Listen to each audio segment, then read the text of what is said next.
Innal hamdalillah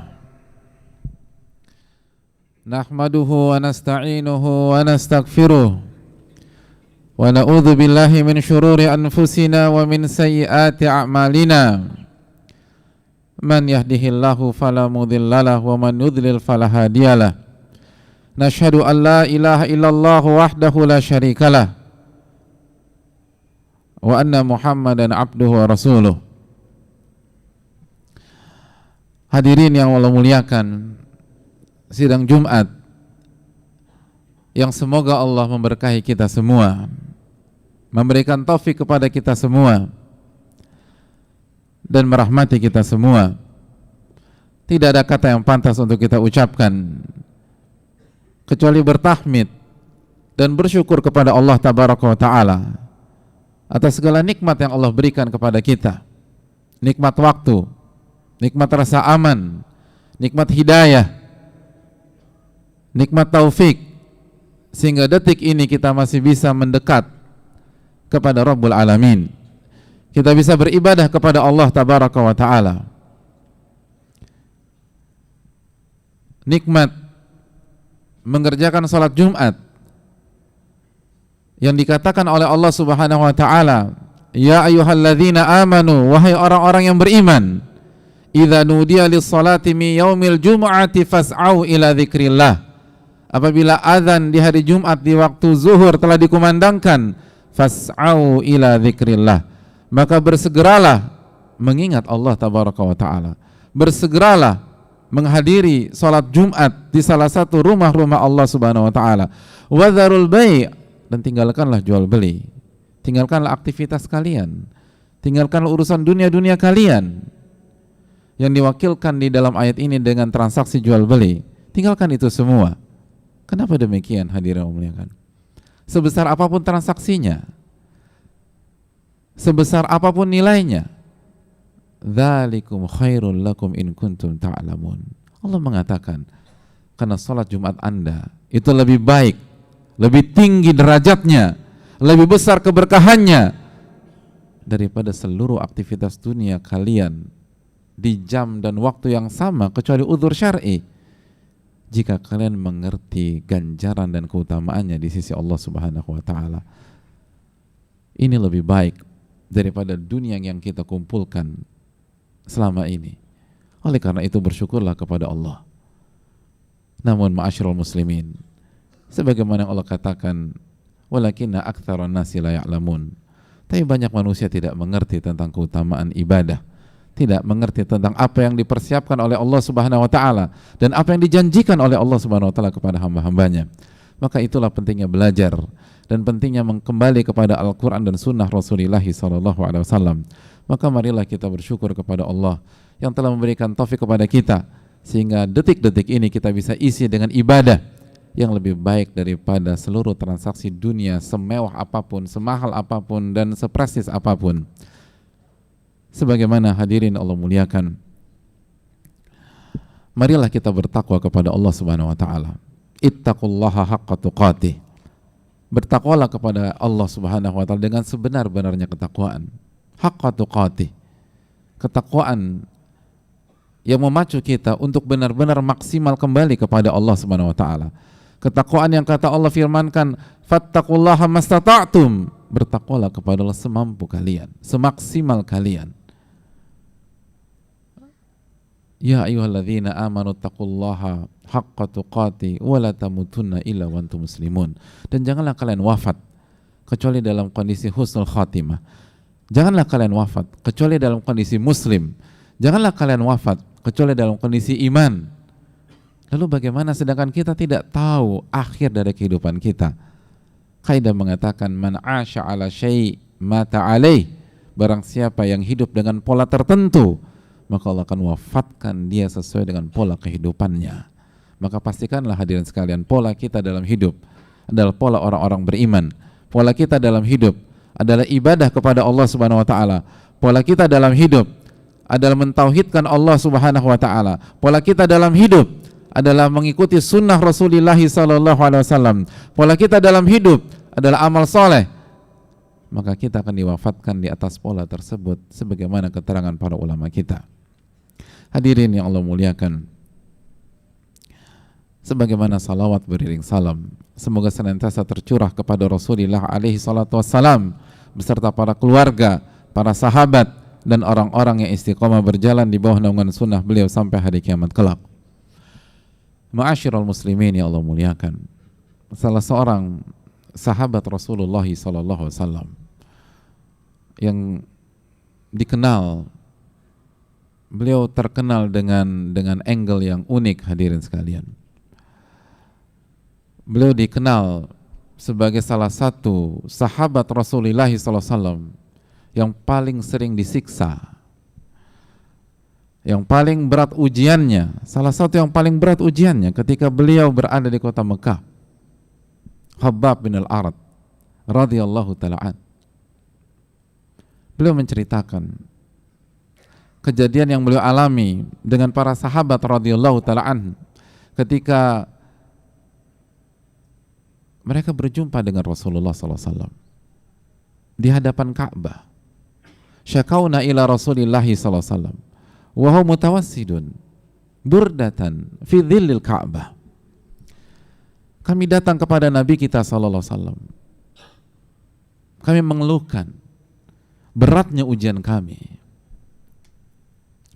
Kami mengeluhkan beratnya cobaan yang kami alami dalam kehidupan kami. Dan pada saat itu Nabi SAW sedang berada dan berbaring di bawah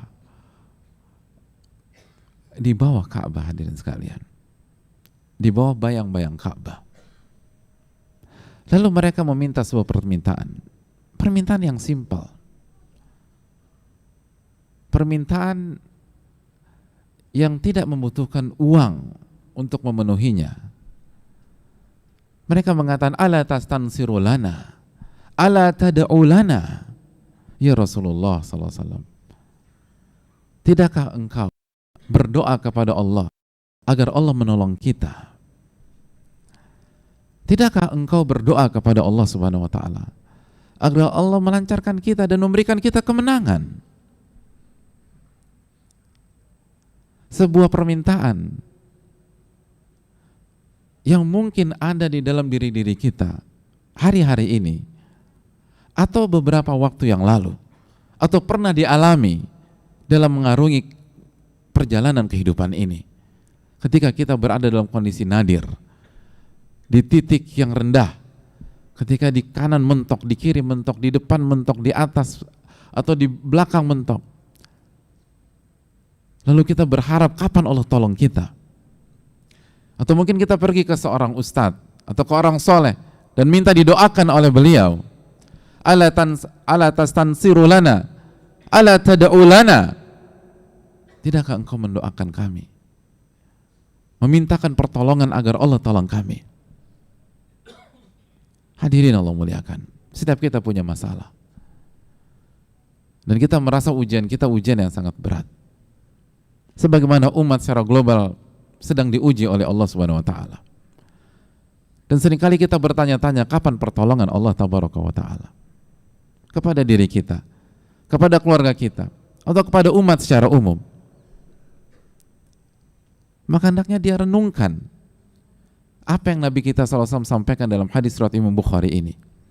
Apa kata Nabi SAW? Apakah Nabi SAW mengatakan, ya saya akan doakan kalian tenang saja, pulang ke rumah tidur dan mimpi indah, dan begitu bangun semua akan dilancarkan oleh Allah Subhanahu wa ta'ala? Apakah itu jawaban beliau? Ternyata beliau tidak mengatakan demikian. Walaupun jelas beliau adalah manusia yang paling sayang kepada umat, walaupun jelas tanpa diminta pun Nabi SAW senantiasa mendoakan umatnya, tapi dalam hadis ini Nabi SAW ingin mengedukasi sebuah poin besar, sebuah prinsip yang harus diyakini oleh seorang hamba.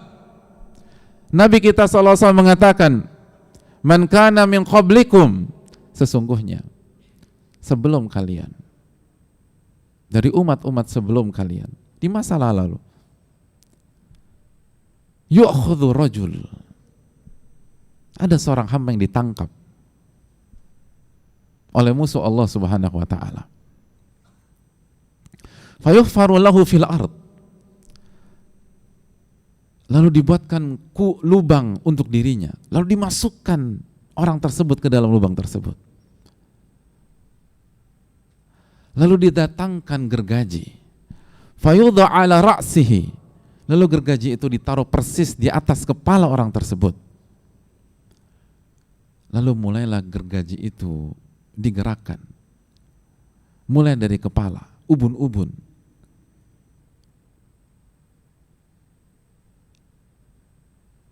sampai tubuh itu terbelah menjadi dua. Tidak ada belas kasihan, tidak ada hati nurani.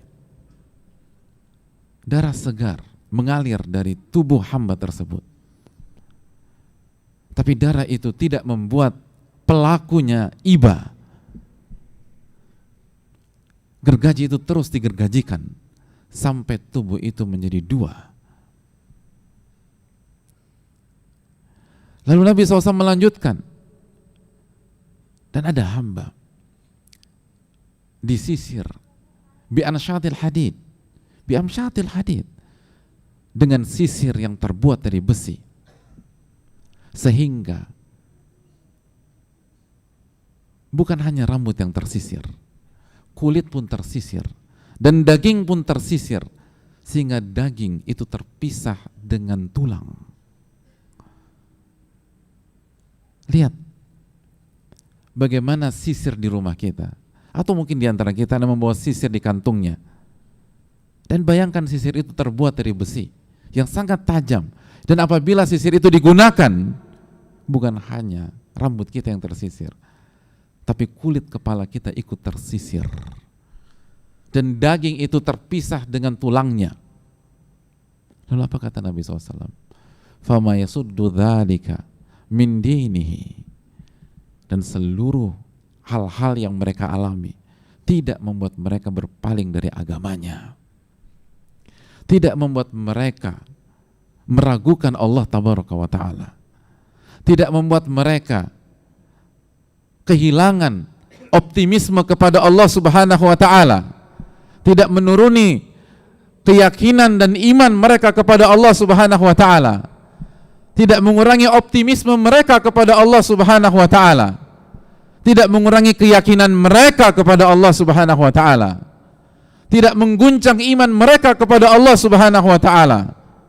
Lalu Nabi SAW melanjutkan, fawallahi, demi Allah, la itimanna hadzal amru, semua akan disempurnakan oleh Allah tabaraka wa ta'ala. Semua akan dipersempurnakan, semua akan diberikan pada waktunya, semua akan dimudahkan. Lalu Nabi SAW memberikan contoh sampai yasirur rakibu min Son'a ila Hadramaut ma yakhafu illallah wadh-dhi'ba ala ghanamih, sehingga nanti ada seseorang berjalan dari daerah yang bernama Son'a ke daerah yang bernama Hadramaut, dan tidak ada yang dia khawatirkan kecuali Allah subhanahu wa ta'ala. Ia tidak takut kepada siapapun karena aman, karena semua dipermudah oleh Allah tabaraka, semua dimakmurkan oleh Allah subhanahu wa ta'ala. Yang dia takutkan hanya Allah tabaraka, penciptanya, dan serigala untuk domba-domba gembalaannya. Lalu Nabi SAW menutup kalimat atau menutup sabda ini dengan kalimat yang harus kita renungkan. Walakinnakum tasta'jilun, tapi kalian terburu-buru wahai umatku, kalian terburu-buru. Hadirin, kalimat yang hendaknya kita renungkan pada saat kita punya masalah, pada saat kita sedang diuji oleh Allah, pada saat kita punya masalah dengan rumah tangga kita, dengan keluarga kita, dengan finansial kita, dengan bisnis kita. Lalu kita berharap Allah segera tolong kita pada hari ini, pada siang ini, atau pada pekan ini. Pertanyaannya, sudahkah kita tunaikan hak Allah subhanahu wa ta'ala? Pertanyaannya, sudah berapa lama kita menanti dan menunggu? Lihat bagaimana perjuangan Rasulullah SAW, 13 tahun di bawah penindasan orang-orang kafir Quraisy, tanpa ada keluhan, tanpa ada ucapan yang menunjukkan pesimisme Bahkan ketika para sahabat beliau meminta beliau, bukan beliau tidak peduli dengan sahabatnya. Azizun alaihi ma'anittum harisun alaikum bil mu'minina raufur rahim. Kalau umatnya sedih dan umatnya kena bencana, Nabi sedih, hadirin. Azizun alaihi ma'anittum. Dalam surat At-Taubah ayat 128, Allah menjelaskan bagaimana perasaan Rasulullah SAW. Kalau ada yang sedih, ada yang kena musibah, ada yang tersakiti dari umatnya, itu sampai ke hati Rasulullah SAW. Harisun alaikum. Rasulullah adalah manusia sallallahu alaihi wasallam yang paling semangat memberikan kebaikan untuk kita di dunia dan di akhirat. Bil mu'minina raufur rahim, dan sangat penyantun dan penyayang kepada orang-orang beriman. Tapi Nabi SAW ingin menjelaskan tentang sebuah konsep bahwa menunggu pertolongan Allah adalah ibadah. Sebuah konsep yang kita lupa. Kita lupa bahwa salah satu skill yang harus dimiliki oleh seorang hamba agar dia sukses di dunia dan di akhirat adalah skill menunggu. Ini yang seringkali nggak pernah kita pelajari dari kecil sampai besar, sehingga mental kita pengen buru-buru. Padahal Nabi kita SAW mengatakan at-ta'anni minallah wal ajalatu minasyaitan. Tenang, perlahan-lahan, dan semua dikerjakan dengan tepat. Itu berasal dari Allah, dan terburu-buru dari syaitan. Hadirin, walakinnakum tasta'jilun. Kalau sebagian sahabat di kota Mekah yang disiksanya nggak karu-karuan saja, ketika bertanya seperti itu, Nabi SAW langsung mengatakan, kalian tuh terburu-buru. Lalu bagaimana dengan ujian-ujian kita yang seringkali tidak seujung kuku dari ujian-ujian Bilal bin Rabah? Siapa di antara kita ujian rumah tangganya, ujian keluarganya, ujian bisnisnya, ujian finansialnya setengah dari ujiannya Bilal bin Rabah atau Khabbab bin Arat?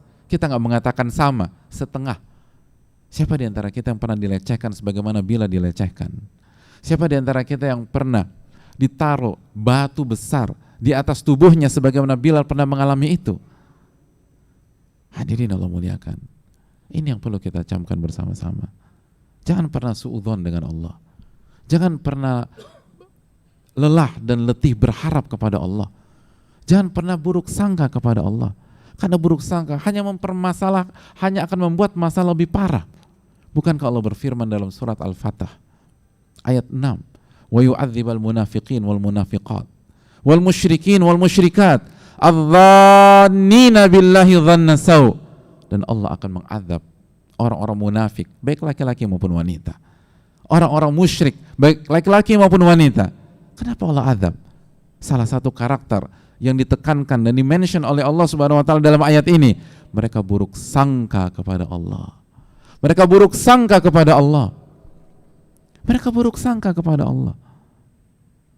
Allah mengajarkan kita optimisme. Allah mengajarkan kita baik sangka. Udu'ullah wa antum muqinuna bil ijabah. Doa kepada Allah dalam kondisi kalian yakin diijabah oleh Allah Subhanahu wa taala. Jangan buruk sangka dengan Allah. Kapan dikabulkan? Kok belum dikabulkan? Itu buruk sangka. Dan buruk sangka hanya mengundang azab. Wa yu'adzibal munafiqin wal munafiqat wal musyrikin wal musyrikat adh-dhannina billahi dhanna saw. Allah akan azab orang-orang munafik dan orang-orang musyrik, baik laki-laki maupun wanita.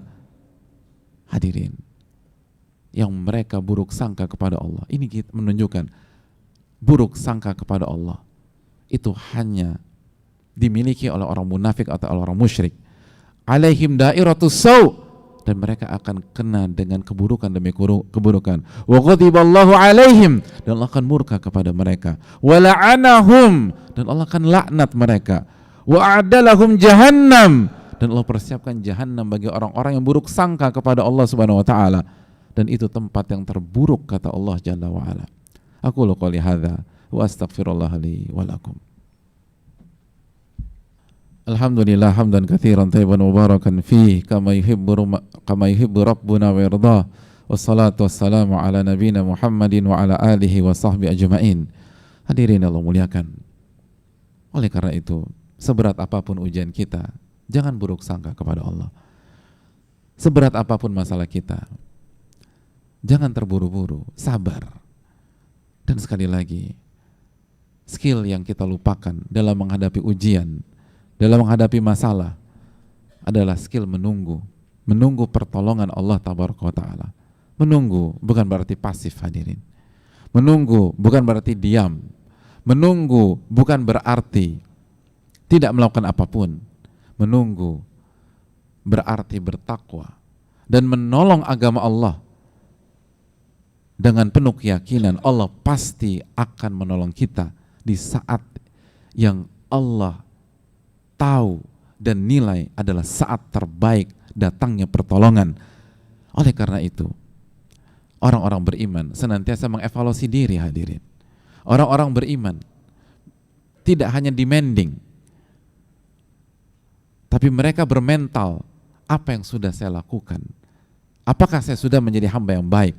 Bukankah ketika kita bicara tentang pertolongan Allah Subhanahu wa Ta'ala, ada sebuah ayat yang harus kita libatkan dalam pembicaraan kita, yaitu surat Muhammad ayat 7, ketika Allah berfirman, ya ayyuhalladzina amanu in tansurullaha yansurkum wa yutsabbit aqdamakum. Wahai orang-orang beriman, in tansurullah, jika kalian menolong agama Allah, yansurkum, maka Allah akan tolong kalian. Jika kalian beribadah hanya kepada Allah, jika kalian mentauhidkan Allah, jika kalian bersabar, jika kalian kerjakan kewajiban-kewajiban kalian, jika kalian mengerjakan sholat 5 waktu dengan benar, zahiran dan secara batin, yansurkum, maka Allah akan tolong kalian. Wa yutsabbit aqdamakum, dan Allah akan kokohkan kaki dan jiwa kalian. Hadirin, ulama kita mengatakan, seringkali kita menuntut Allah menolong kita secepat mungkin, tapi kita lupa kinerja kita. Kita lupa performa kita sebagai hamba, sebagai seorang muslim, sebagai seorang yang beriman kepada Allah. Kita lupa bahwa sholat tadi, subuh misalnya, kurang ikhlas dan kurang khusyuk. Sholat isya kemarin, lagi-lagi kurang khusyuk kepada Allah. Sholat maghrib kemarin, lagi-lagi kurang khusyuk kepada Allah Subhanahu wa Ta'ala. Lo pantaskah kita ditolong oleh Allah Tabaraka wa Ta'ala? Hadirin Allah muliakan, kalau kita punya staff atau bawahan yang kerjanya nuntut kita untuk bantu dia, nuntut kita untuk bantu dia, nuntut kita untuk bantu dia, tapi kerjaannya dia nggak kerjain, hadirin, performanya jelek di kantor, kalaupun dikerjakan tidak sempurna dan nggak serius dan nggak fokus ketika mengerjakan tugas kita, apakah kita nyaman dengan staf tersebut atau pegawai tersebut? Ulama mengatakan falillahil matsalul a'la, apalagi Allah Tabaraka wa Ta'ala. Pantaskah kita menyikapi Allah dengan cara demikian? Hadirin, Allah tidak pernah mengingkari janjinya, kita yang sering mengingkari janji kita. Allah tidak pernah berdusta, kita yang sering berdusta. Innallaha la yukhliful mi'ad. Allah tidak pernah mengingkari janji-janjinya.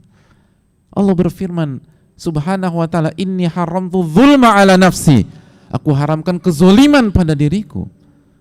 Dan mengingkari janji adalah kezoliman. Menunda pertolongan melewati waktunya adalah kezoliman. Allah nggak pernah zolim, kita yang zolim. Innahu kana zuluman jahula. Manusia itu, kata Allah, zolimnya luar biasa dan bodohnya nggak karu-karuan. Itu yang Allah firmankan dalam surat Al-Ahzab ayat 72. Maka marilah kita kembali kepada diri kita. Sudahkah kita mengamalkan perintah Allah dan menjauhi larangan Allah Subhanahu wa Ta'ala? Dan sudahkah kita optimis walaupun kita dalam titik nadir? Yu'jibunil fa'lu, Nabi kita alaihi salatu wassalam menyukai optimisme. Dan sudahkah kita baik sangka kepada Allah dan tidak buruk sangka kepada Allah? Ketika Allah berfirman, ana inna dhanni abdi bi, aku ini tergantung prasangka hambaku terhadap diriku. In khairan fa khairun wa in syarran fa syarr. Kalau baik sangkaannya, maka kejadiannya akan baik. Tapi kalau dia buruk sangka, maka Allah akan sikapi kita dengan buruk sangkanya kita tersebut. Kejadian, hadirin. Oleh karena itu, seorang mukmin tidak punya alasan untuk tidak optimis. Seorang mukmin tidak punya alasan untuk tidak berharap kepada Allah Subhanahu wa taala. Seorang mukmin tidak punya alasan untuk tidak berbaik sangka kepada Allah Subhanahu wa taala. Ud'uni astajib lakum, minta kepadaku, aku akan kabulkan. Dalam surat Ghafir ayat 60, ud'ullah wa antum muqinuna bil ijabah. Itu yang disabdakan Nabi SAW dalam hadis Tirmidzi. Mintalah kepada Allah dalam kondisi Anda yakin diijabah kepada Allah Subhanahu wa taala. Lalu berjuang, kerjakan perintah dan jauhi larangan. Intan surullah yansurkum, tolonglah agama Allah, pasti Allah akan tolong kalian. Lalu nikmati masa penantian dalam menunggu pertolongan Allah Subhanahu wa taala. Bersabarlah. Inna nasra ma'as sabar. Pertolongan dan kemenangan selalu bersama kesabaran dan rasa setia menunggu pertolongan itu datang. Bukankah di dalam kondisi genting Nabi SAW sabar menunggu pada saat beliau berada di dalam gua Thaur? Apa kata beliau? La tahzan innallaha ma'ana. Enggak usah sedih wahai Abu Bakar, Allah bersama kita. Bukankah Nabi Musa tetap yakin kepada Allah di kondisi genting ketika belakang Fir'aun dan depan adalah lautan? Beliau mengatakan, qala kala inna ma'i rabbi sayahdin. Rabbku tidak akan melakukan keburukan, ia bersama denganku dan ia akan memberikan hidayah kepada diriku. Semoga Allah SWT memberikan pertolongan kepada kita semua, kepada umat dimanapun berada, khususnya yang terzolimi di Palestina dan yang lain-lain. Dan semoga Allah SWT memberikan taufik kepada kita untuk terus optimis dan untuk selalu berharap kepada Allah Subhanahu wa taala. Innallaha wa malaikatahu yusholluna 'alan nabi ya ayyuhalladzina amanu shallu 'alaihi wa sallimu taslima. Allahumma shalli 'ala Muhammad wa 'ala ali Muhammad kama shallaita 'ala Ibrahim wa 'ala ali Ibrahim innaka Hamidum Majid. Allahumma barik 'ala Muhammad wa 'ala ali Muhammad kama barakta 'ala Ibrahim wa 'ala ali Ibrahim innaka Hamidum Majid. Allahumma ighfir lil muslimina wal muslimat wal mu'minina wal mu'minat al ahya'i minhum wal amwat innaka sami'un qaribun mujibu da'wat. Allahumma inna nas'aluka al huda wat tuqa wal afaf wal ghina. Allahumma inna nas'aluka ilman nafi'a wa na'udzubika min ilmin la yanfa'. Allahumma inna na'udzubika min ilmin la yanfa' wa min qalbin la yakhsha' wa min nafsin la tashba' wa min da'watin la yustajabu laha. Allahumma anji ikhwanana al-muslimina fi Palestin. Allahumma anji ikhwanana al-muslimina fi Palestin wa fi kulli makan. Allahumma anji ikhwanana al-muslimina al-mustad'afin al-madhlumina fi Palestin wa fi kulli makan. Ya Rabbal Alamin. Allahumma ansur ikhwanana al-muslimina fi Palestin nasran aziza. Allahumma ansur ikhwanana al-muslimina fi Palestin nasran aziza. Allahumma ansurhum ala al-qawmil kafirin. Allahumma arham mautahum wa taqabbal syuhada'ahum washfi mardahum wa dawi jarhahum. Allahumma ihfadh atfalahum wa nisa'ahum. Allahumma afrik alaihim sabra. Allahumma afrik alaihim sabra. Allahumma anzil sakinataka alaihim. Allahumma a'idil masjid al-aqsa ila rihabil muslimin. Allahumma tahhiril masjid al-aqsa minal yahudil ghasibin. Allahumma alayka bil yahudil maghdubi alaihim fa innahum la yu'jizunak. Allahumma shdud wata'ataka ala al-yahudi wan nasara adh-dhalimin wa man a'anahum wa ayyadahum. Allahumma ij'alha alaihim sinina kasini Yusuf. Allahumma al'anhum la'nan kabira. Allahumma al'anhum la'nan kabira. Allahumma al'anhum la'nan kabira. Rabbana taqabbal minna innaka antas sami'ul alim wa tub 'alaina innaka antat tawwabur rahim. Wa sallallahu wasallama ala nabiyyina Muhammad wa ala alihi wa sahbihi ajma'in. Akhiru da'wana anil hamdulillahi rabbil alamin.